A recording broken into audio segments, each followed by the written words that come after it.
It is. Great. Hello, everyone. And yeah, we're just exploring the tail end of Brit's cat as you join us. Joining us this afternoon is Lisa Dunbar, who's the chief exec of Paradigm Personality out in the States. We've got a few little technical glitches, so just bear with us. But we're going to have a conversation this afternoon about Workplace Big Five, which is an assessment that certainly those of us on the call know fairly well and have worked with for quite a while. But we want to sort of hear it from Lisa, first of all, as to what it's all about. So it's great to see Tim, who's joined us this afternoon from Germany. Brit is back from her travels to Saudi Arabia and all points east, so she's back in Holland. And Kate is calling in from her dugout in Spain, up in the hills north of Madrid. So we've got a Spanish, Dutch, German, American, British sort of flavour to this afternoon. If you are joining us live, as always, ask any questions. We'll do our best to answer them, and hopefully they'll pop up on the screen, and then we can answer the questions as you ask them.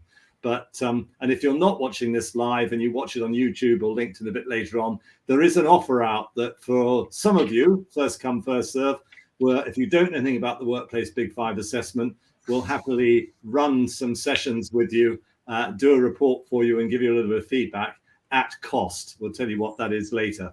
But Lisa, it's super to have you join us, even if the technology is not great.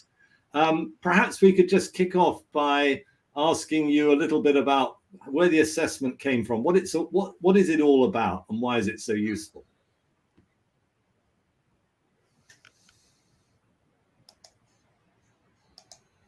We may have lost her. So just while we're waiting for Lisa to come back in, would any of my dear friends like just to sort of kick off with their experience of Workplace Big Five, or how they use it, or what they think of it? Well, I could jump in a little bit with the history, which I happen to have been reading recently. And of course, I mean, Workplace Big Five actually started as a kind of vocabulary exercise, looking at words and synonyms in the English language that describe aspects of personality. And I was interested to read that actually started way back in the 19th century. And then it's been taken further, and obviously with computing power increasing exponentially, it's become much, much easier to do sort of factor analysis and clustering and things like that. But I find it interesting that it's a model that comes from basically the way we talk about ourselves and other people, as opposed to any kind of, you know, as I say, let's say medical or pseudo-medical analysis, something like that. It actually comes from the pure language and discourse and interactions that people have had for centuries. And I think that's a very, very interesting point about this. And it also makes it easier, I think, in terms of the Workplace Big Five, for it to be a very accessible tool, because it is in day-to-day language that, in the case of Workplace Big Five, that we use in business regularly. And I think that's one of the big advantages of it, that it's not like you're psychoanalyzing anyone when you're doing it. Tim, I love what you say, because when I position it in front of a group and I say it's a personality assessment, and we speak a little bit about personality, as I ask people how they would go about trying to measure or find out what is personality if they had that challenge. And I tell that story that it was actually a challenge, I think, from the psychological community to psychologists, fellow psychologists, to say, we talk about personality, but how do we classify it? And they actually, what they did was they got the Oxford English Dictionary, I don't think the condensed version, and they went through word by word to try and find out distinguishing traits or clusters of personality. And fascinating, like, you know, people start thinking, how on earth would I ever just start defining what personality is? Well, let's go to the dictionary. And obviously the onset of computers really helped push that whole process along. So I was quite surprised that there are actually, they say 18,000 words in the English language. And they managed to eventually get them into just 5 clusters. I just thought that in itself was remarkable. Yeah. Well, many are synonyms and near synonyms, and that was also a very important part of the sort of factoring process, or whatever they call it. And I mean, English is very rich, obviously, in terms of its vocabulary, and a lot of that vocabulary isn't necessarily used anymore. Yeah. But nevertheless, somebody thought of a phrase or term once to describe a particular trait or characteristic, and it is possible to sort of distill it right down to basically 5 buckets, more or less. Yeah. And it seems to work across languages as well. That you know, regardless of where you are in the world and what language you speak, regardless of how many words you might have in your language, a type of behavior, it seems to map across very successfully. And Matthew, I think that's the idea of the workplace Big Five, because it's obviously based on the Big Five factor model, which was all this research done.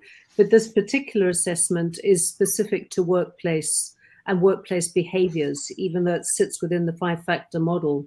And I've done it in Spanish, and I'm sure Tim and Brit, you've probably also done it in other languages, but it translates beautifully because it's just plain English or plain Spanish, whatever you want to call it. But it's very direct. There's no need to interpret the words. What they say is what they mean. And so the experience I've had with it is that people are really, wow, that this describes me to a T. Yes. Yeah. Very little pushback at all. Sometimes, every now and then there's something, but I mean, it's minimal. Yeah. And I like the fact that, you know, when people do the assessment and then you ask them, you know, or if you ask them to self-assess, first of all, so you just chuck out some of the descriptors for each of the 5 super traits, and they map it almost as they map it from the assessment. Very rarely do you find someone saying, this isn't me, or I've got it, you know, I've self-assessed in a very different way to the way the report is saying. And I find that helpful, because sometimes that does happen, and then you're into however much you want to avoid it, you're into an argument about is it true, is it valid, does it stand up in all occasions? And it just gives the naysayers an opportunity to step in and sort of create sometimes quite a lot of discussion around things that doesn't lead to any understanding or any sort of explanation as to what we're really talking about. One of the things I really like about it is that it enables people, when you are doing a facilitation of a bigger team or a group, that when you have a poster on the wall, you know, where we have people plot their own scores and that of their colleagues, and it really reveals in quite an interesting way any synergies that exist within a team, because they can compare where they are and which things might be, or which traits might be missing in a team. So it's a very useful tool for people to see. Well, if this is the way we are, and if we have to achieve this, then how can we make sure that we in some way compensate for the fact that we have a cluster in neuroticism or in openness, and so it's really useful also in teamwork as well as individual work. While we're waiting for Lisa to try and get connected again, it might be worth just explaining to people who are listening to this exactly what the workplace Big Five sort of looks like in terms of sort of its structure. So it is a self-assessment, so no one else is involved in it. It uses this word trait. So there are 5 super traits, and the first one is to do with what you've mentioned, Brit, neuroticism, the sort of need for stability in our lives, and whether we are reactive or resilient or somewhere in between. There's extroversion, but that's slightly different to the way extroversion is treated in some of the other big personality profiles like Myers-Briggs. Then there's accommodation, which is or originality, whichever one comes first. Great, Lisa's back. Hi, Lisa. We're just trying to, in our best sort of ways, describe the workplace Big Five for people in terms of what it consists of. So you're back with us. We were just sharing views about why we like it.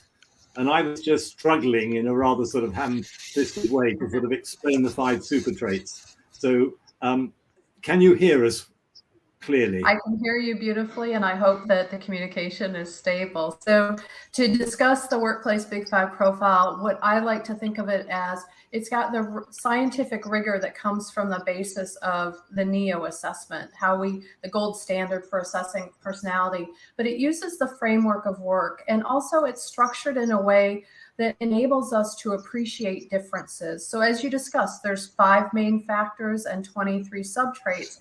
And each of those give us a precise insight into our personality. And we look at not only those 23 subtraits, but how they interact together. And while that sounds like there's a lot of moving parts, it actually becomes very intuitive, both for you all as certified practitioners and for your clients when you engage them in conversations. So the things that we can learn by looking at the Workplace Big Five profile are, what are the things that energize me in the workplace? What are the things that come most naturally? Because 50 to 60% of our personality is part of our DNA, right? What are those things that are most natural to us? And what are those things that drain us? For example, maybe I'm not very social. Like I am drained by having to be around people, which is absolutely not true, but we could say that. So then after this live stream, I would want to go and do some more solitary work so that I could energize for my next round of meetings in the afternoon per se. Like that's a really tangible example of the kinds of things that we can learn by looking at our personality. And as we all know, we bring our whole self to work. So it makes sense to understand personality. And from a really tactical standpoint, about 40% of job person fit is personality. So if we understand how well our personality aligns with our roles and the expectations for our roles, we really have an opportunity to thrive. So one of the ways that the paradigm looks at personality is it's an opportunity not only for appreciation for differences, but to bring the well-being conversation into the workplace through the lens of personality. And also, it's about engagement too, engagement and performance. It always relates back to business drivers, because when we get engagement right and job person fit, we have a lot better chances for succeeding. But the actual, we were talking about, the when you're working with a team of people and the actual presentation of the group results straight away. We've all saying you get engagement from the people, and it's not engagement about their own individual situation. It's an engagement as to how they work together at their best, and where some of the tensions might exist, or where some of the things might exist where they spend a lot of energy, and where, as you say, they need to sort of ramp their game up a little bit in order to sort of try and support each other where perhaps the energy levels are less strong. Agreed. And I think I love doing team sessions with the workplace. And I think that one thing that really helps that is that personality makes it one step removed from the conversations that would be more difficult to have otherwise. So it provides an easy access point for those conversations. Oh, wait, we're miscommunicating because you're really high in imagination and I'm lower in imagination. So I'm really focused on building and tasks, and you're really focused on strategy. Like that's an insight that they wouldn't necessarily get, but this framework helps them understand it. And so how do we set up for success knowing this? Yeah. And Ian's just asked the question, Ian Sturgis, another of our colleagues, about, what's the biggest aha moments when you're seeing your own results? Naughty question. Yeah. Well, that's Ian for you. Yes. Yeah, exactly. Yeah. Any thoughts? How about for you all? Well, I could jump in. I mean, I've done the scoring several times, and I usually come out as an ambivert. And generally, I would normally describe myself as an introvert, and in other, psychometrics, I do come out more on the introverted side. But I think ambivert is more accurate, being somewhere in the middle. Of course, as Matthew was saying earlier, I mean, the extroversion scale is not the same measurement, or not measuring the same thing as introversion, extroversion with other instruments. But this idea of, sensory overload and the point at which you reach a cutoff point, it's somewhere in the middle for me. And that was a more of an aha moment, I think, for me than any of the other scales, certainly. Yeah. That's a great question. That's a great answer. Also, Tim, it opens a conversation about the context. opportunity that we have with the workplace, because when we look at your ambivert scores, first of all, you're neither introvert or extrovert, but you're somewhere in between.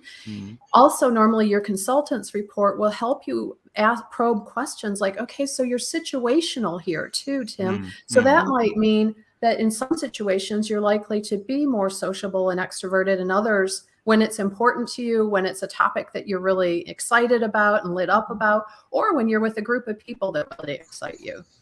So that's another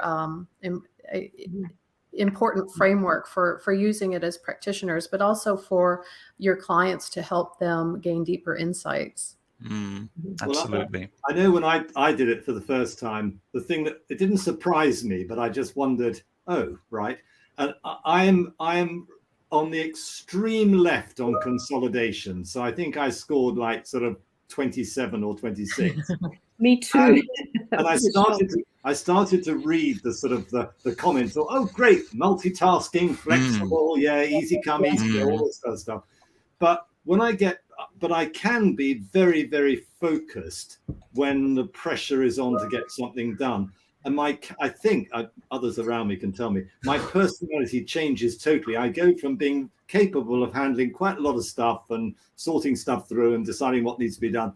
Suddenly I become hugely focused just on one thing, and I block absolutely everything out just for the Thursday afternoon, Friday morning to get whatever it is that's supposed to be done by Friday lunchtime. And I've noticed more and more I'm doing that. I'm not easing into being more focused. I'm still staying in the sort of relaxed, flexible world, and then going absolutely manically the opposite way when pressure piling on. So I don't know what that says about my behaviors with others. Fortunately, I work at home, so very few people see me doing it. Thank goodness. For me, it was I did it some time ago. I probably need to repeat it, but I don't recall being surprised by any of the big 5 factors. That was basically, I'd seen it through other assessments, but I remember being intrigued at how the sub facets played with each other and explained nuances in my character, and even the interplay between the five big factors as well. That was also, now I see it. Okay, there were some aha moments there, but I think it was more in the detail of getting under the skin a little bit more, and that personally is for when I work with clients. That's really where we start building the story.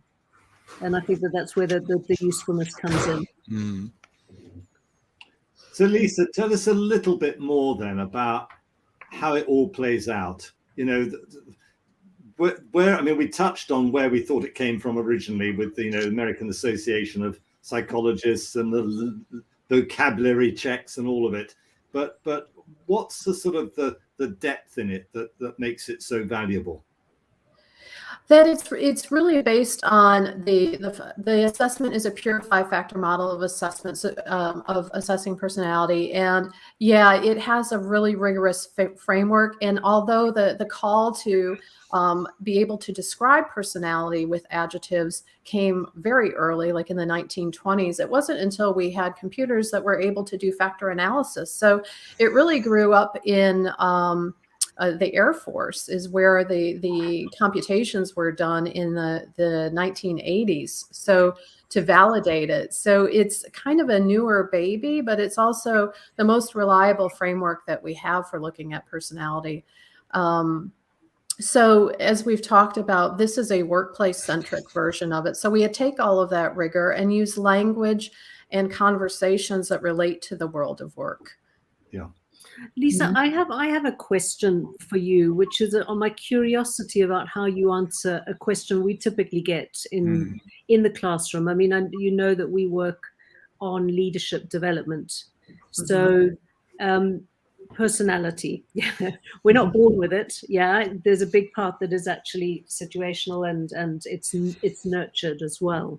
But when we're talking about leadership development and people see their results, and we tell them that basically your personality at this stage of the game is probably it's pretty stable.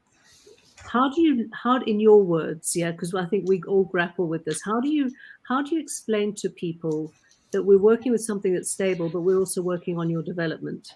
because we're not asking them to change their personality. They may have to adapt it in the workplace, obviously, but I'd just love to hear how you frame that.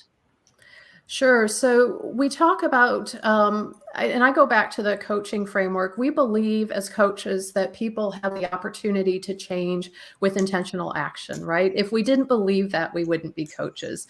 And the personality science doesn't contradict that. We have 40% approximately or more that we can change with intentional behavior. I feel like the light bulb moment for me to bring this all together was when I started looking at Brian Little's work on free traits and personal projects. And basically what he talks about is we have the opportunity to change our default behaviors from a personality standpoint, but we have to evaluate what the cost of that is. So we can make a personal plan. For example, I want to appear higher in others' needs with my team so that they know that I care about them and I'm low in others' needs. So I do all these specific actions.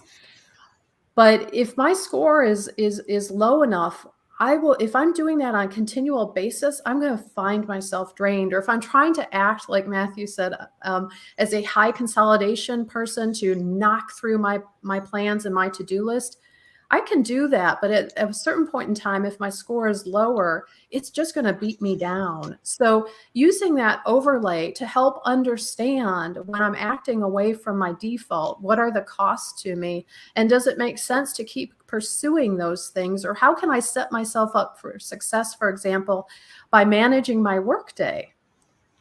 In doing some work management so that I'm switching between my energizing tasks from a personality standpoint and my draining tasks. The last point I would come to with Brian Little, I think is also additive. I love his work, is the concept of self-monitoring. Like he talks about also looking at personality through the lens of self-monitoring. So if we're acting away from our default, are we doing self-monitoring? And what's the cost of that? Like, do we really need to adopt this persona that's so far away from who we are if we're doing that? And so if we do it over time, obviously it's going to take a toll, but at the same time we build a muscle and we'd probably get a lot better at it. But is there any chance that at some point it could become the default? I mean, to what extent, I guess, is the Workplace Big Five measuring default, and is that stable forever, irrespective of what you do? Mm-hmm. So the assessment basically does measure our default. The thing is that 40% environmental component that we have to our personality can change through environment, like the pandemic, right? We're seeing, or a shift in your work. If you take on a new job or if you shift careers, all of those things can shift, but incrementally. We're not going to go from one side of the continuum to the other. So also when we talk about shifts in behaviors, can it become our new default? It's really a question of how close is it to our baseline? The further away it is, over time, the more draining it will be for us and harder to sustain. Yeah. So those are the extreme scores. Yeah. Yeah. So one of the things that I was discussing with the team the other day was the fact that collectively they are on the flexible end of consolidation, so that there was only one person in the team on that factor that was scoring towards the right-hand side of the scale. And my colleague and I, we'd observed them in meetings, and they were great at discussing things, but not very good at coming to conclusions. And when we looked at their agendas for their senior leadership meetings, there were like 15 items on the agenda, 10 of which needed to have decisions on them. And so we said to them, well, look, what strategies could you adopt so that your energy drops less quickly when you're making these decisions, so you don't get to sort of fatigue status quickly? And one of the things they came up with our guidance was to maybe have an agenda just with one or two decisions that needed to be made, and also to hold their senior leadership meetings at a time of the day when they were all broadly energized for other reasons, that they've had a good night's sleep, they've got fresh air, they've eaten well. And they started to adopt that, and their their ability to make decisions improved quite it's still not great, but it improved considerably on where they were. So it was almost a question of saying, well, now that we know where we're energized, but we also know what de-energizes us, let's think of some practical strategies to encourage, because to encourage us to be able to make decisions in this particular case, because they had to. That's what part of their role was as a senior leadership team. So how much of this, when you know what you now know about yourself or about the team, presumably there are lots of strategies in that 40% area that one can adopt. Yeah. Sort of there's so many strategies, right? I didn't mean to interrupt. Were you done? No, go on. There's so many strategies. So you help them work through the consolidation subtrait, another super trait, and maybe their C4 organization. But another strategy would be to involve the high C member to take the lead for this organization and structure, and to give them, say, we're going to appoint you to be the point person when we're deviating off task. The other thing that occurred to me is maybe this team is also high in imagination. So they really enjoy talking through lots of different things and have a hard time settling on that one thing, or they enjoy debating because they're low in agreement. So there's so many places to go. And when we talk about leadership now, we talk about what is your leadership footprint, or what is your leadership superpower, that there's no one right way to be, but what are the things for your DNA about you that make you excel as a leader? And there's also going to be challenges. So those challenges are sometimes we offset to someone else on the team, like for example, to hold us accountable with an agenda or creating the agenda, things like that. Or if I'm really high in imagination, for example, there's people on my team that can help make sure that I'm moving through the task-driven areas of the role as well. And Lisa, one of the things that I found really helpful when we first started using Workplace Big Five is that if you like, the workbook, if I can call it that you and your team had created, there are some wonderful, wonderful activities in that about helping you make sense of either your own report or your team report. And one of the elements that I sometimes struggle with, but people ask me about, is that the diagram you've got of the trees with the different size branches and the different size roots, and things like burnout and develop and terms like that. Can you just say a little bit about how that developed and how it fits into the rest of it? Yeah, so the Howards, the founders of our company, Jane and Dr. Pierce Howard, felt like the tree was a beautiful metaphor with either a great root infrastructure, which talks about our fit, or else the leaves talk about our performance. The metaphor is beautiful, and sometimes it's a little intangible for people. So we've reworked that to maintain the idea of human flourishing from a trait perspective. Now we use a red light, yellow light, green light approach, where the red light kind of signifies you've got a poor fit. It's a watch out for you. The yellow signifies you've got moderate fit to perform a competency, for example, presentation skills. And green light is an abundance of energy. So it helps understand where we may be running a little low on energy. And so what do we do to compensate for it? And I know one of the areas was burnout, and this idea that someone might be hugely competent at something. And I think one of the examples was given was that someone who might be in a sales role, and so they rush around under a lot of pressure to bring business in, but in fact it's actually something that they find incredibly draining to do. So they're brilliant at it, but it drains them very quickly, and then organizations wonder why bright young stars rising through the sort of through the various stratospheres suddenly are no longer there because they've burnt out. Yeah, so it's a great reflection, because the competencies are all based on trait energy. When our energy doesn't line up for it, we do burn out. So understanding from the onset in the selection process, what is this person's natural energy for these competencies? it can be really insightful and help improve the accuracy of good hires. And we know that it's at least a year's salary to recoup if we've got a poor fit in a role. And it's not just about organizational outcomes, it's also about the individual's well-being and helping them understand that if these things aren't so very natural for you, this is a risk for you.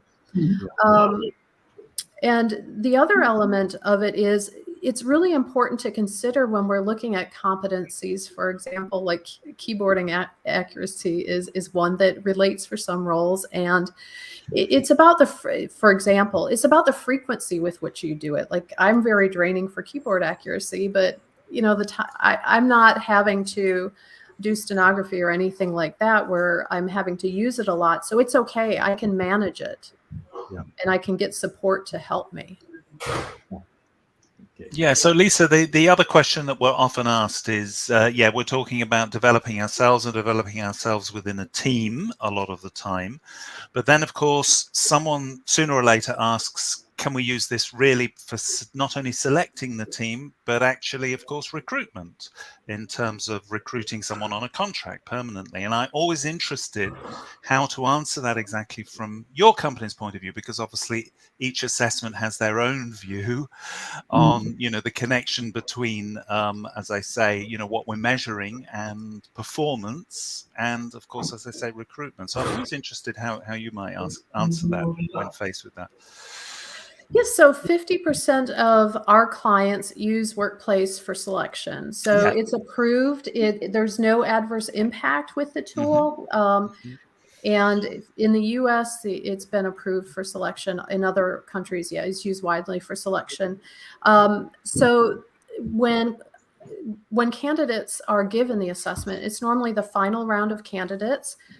We're not required to share results. Actually, I suggest that you never share the results until the onboarding process, and that would be for legal purposes. But it helps understand from more of a fit perspective what natural energy the candidates bring. So we have a special assessment or selection platform that we can give it like a percentage fit with for a candidate to a role. We do a very quantitative and qualitative analysis of the role, sometimes using data when we have incumbents. So we know what kind of what we call target profiles are predictive of success within a role.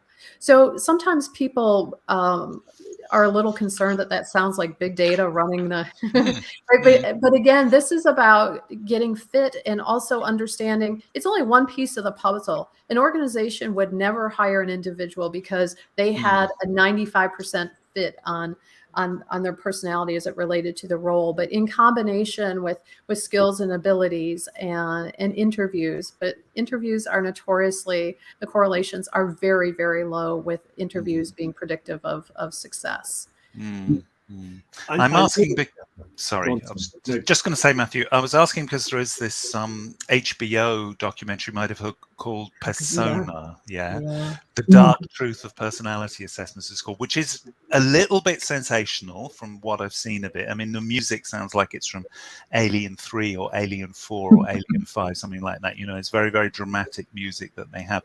But it is a concern against the background of, hang on a minute, who's got this data? Who's interpreting it? Where's it being stored? How's it being used against me? So, you know, it's a natural question that people will have, and I think it's interesting that you say it's a piece of a puzzle. It's not the absolute be all and end all, which is one important factor there. The industrial organizational psychologist community really came out hard against that documentary. There were just a lot of mental leaps within there that it was not accurate. You're right, it was sensational. Of course, we can have compassion for the individual who was the highlight of that documentary, of course, but it wasn't really the assessment. And also, it's a question of quality of assessment. One, you have to put it within the proper framework of like you said, there's the skills and the abilities and all these other elements that we look at, but also the caliber of assessment matters too. And assessments also should be positioned within organizations as a holistic component, not as a punitive component. And all of these things make a difference. Sure. Yeah, and Lisa, I don't know whether it was you or one of your colleagues, but a few years ago, I must have run about 200 workplace Big Five assessments with a financial services company here in the UK. And one of the senior, well, the main shareholder approached me one day and said, Matthew, I don't understand it. We're not very good at leading and managing people. And he said, have you got any thoughts or views on this? And I approached Paradigm and I said, is there something I can do about it? And so we ran the trait capacitor report, which is one of like the sub reports. And I chose, again, with the help on this occasion, with the help of the senior directors, a whole lot of things around coaching, leading teams, dealing with people, those sort of competences. And bang, bang, bang, bang, bang, all of the people that I looked at literally had no energy to do any of this stuff at all. And I panicked and thought, right, now I wasn't expecting this. What do I do? And you and your team very kindly said, well, Matthew, what do you expect? You said it nicely. It wasn't quite the sort of criticism I'd inferred. You said, these are all people who are highly technical. They've all been recruited to be great data analysts and to number crunch and to come up with algorithms that will identify different aspects of people's financial behavior. They weren't selected to lead people or to lead teams or to coach or create teams. And when we shared that, and that was really helpful, and when that information was shared with the management team, they said, right, we need to change our recruitment processes because we started off as a little company of about 100 people. We now employ 1,000. We're expanding to employ nearly 2,000. We need a different type of person in the company. We're too homogenous. And it was that conversation around the workplace Big Five that got them from saying there is something wrong here, but we don't know what it is, or something that needs to be changed, but we don't know what it is, to having at least a conversation that was meaningful around, maybe we need to go back and look at our recruitment processes. And interestingly, the people they started to recruit into middle management positions were not IT specialists. They weren't financial services people. They were more generalists. And the difference it made has been huge, absolutely huge, because the analysts are still brilliant analysts. They don't want to be leading teams and coaching people. They want to be number crunching. But they've got other people who are now using their skills to sort of create the if you like, the better working conditions within the organization. And it was the workplace Big Five that triggered that. Well, it's great that you were able to move them with the tool to have these insights and set them up for success. And it's a common theme within organizations that they hire for the position and are amazed, right, when as the person evolves, that they don't fit the role as they move into management. So also, thinking about how do we use this for leadership potential and talent pipelines, and get in on the process earlier with that, and start, understanding who has the potential to rise up from a personality perspective. Yeah.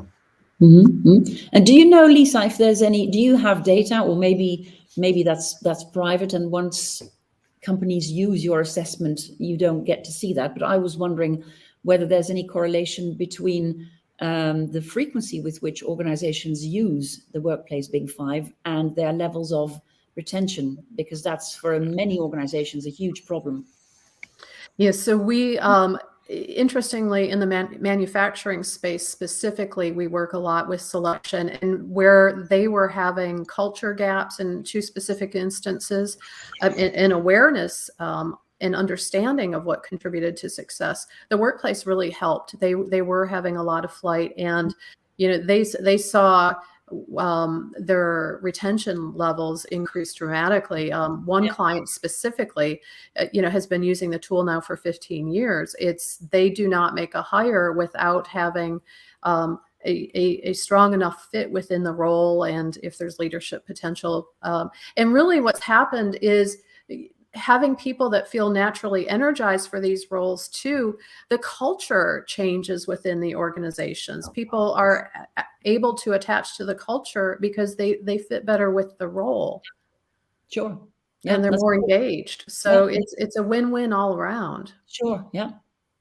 And I would imagine, I may be wrong, that this energy element has always been there in us and in our lives, but maybe it's only recently, when so much more attention has been paid by organizations to well-being and empathy and compassion and kindness and all of the other sort of elements that are so important, that actually understanding people's energy levels has become hugely more significant in terms of, particularly during the pandemic, for instance, in helping them work at home on their own, help them deal with illness, help them deal with having to multitask in lots of different ways, with maybe, you know, caring for children at home and trying to work at the same time. That whole discussion around what generates energy in you when you're doing things and what drains you is a really, really super place to start in a conversation when you're managing colleagues and working with colleagues. Yeah, and you touched as well on the idea of being able to use the framework of personality to speak to topics such as remote work. We work with a lot of our clients about that to help teams understand where they're naturally energized and drained in the individuals and how to set them up for success. We've done a lot of work ourselves within Paradigm because we're now working fully remote and probably intend to stay that way because that's what works for our team composition. But how do we set up for success knowing our different work styles? So we have some people that take midday walks. One of us, me, I have a yoga mat by my desk because that helps from a trait perspective for me to self-regulate, to my activity mode is very high, my energy mode. So I have a need to be on the move or have a quicker pace, which can't always be in front of the computer for me. So I know that if I have my mat there and take 10 minutes, I can come back and be more productive. Yeah. It's really interesting, all of this. Any other thoughts, Tim, Brit? I'm conscious of the time creeping up on us. I'm just thinking again about the typical questions that we may get, and I think we've addressed probably most of them in terms of, you know, how stable is this? Am I changing my personality or the behavior? You know, how is my information used if this is for selection? I mean, they're the three main questions that I tend to get, apart from sort of very specific questions about, you know, what a trait or sub-trait might mean. Yeah. How about you, Brit? Any thoughts? No, I think those are the main questions that I get as well when I use it. I was just wondering, this database of words that it was originally based on, does it get updated? Do you add new, do you sometimes look at the categories again and see which words make them up, or were the categories, once they were formed, the 5, with as buckets of descriptions of how people behave, do they stay the same? That is such an interesting question that I've never even thought about. So that would be like the 5-factor model researchers in general, and not specific to us. But that's an amazing question because language evolves, right? That's why I asked the question, because you have words like I don't know, cool, which I'm sure 100 years ago would not be used particularly in terms of behavior, or maybe it was, but maybe in a different sense.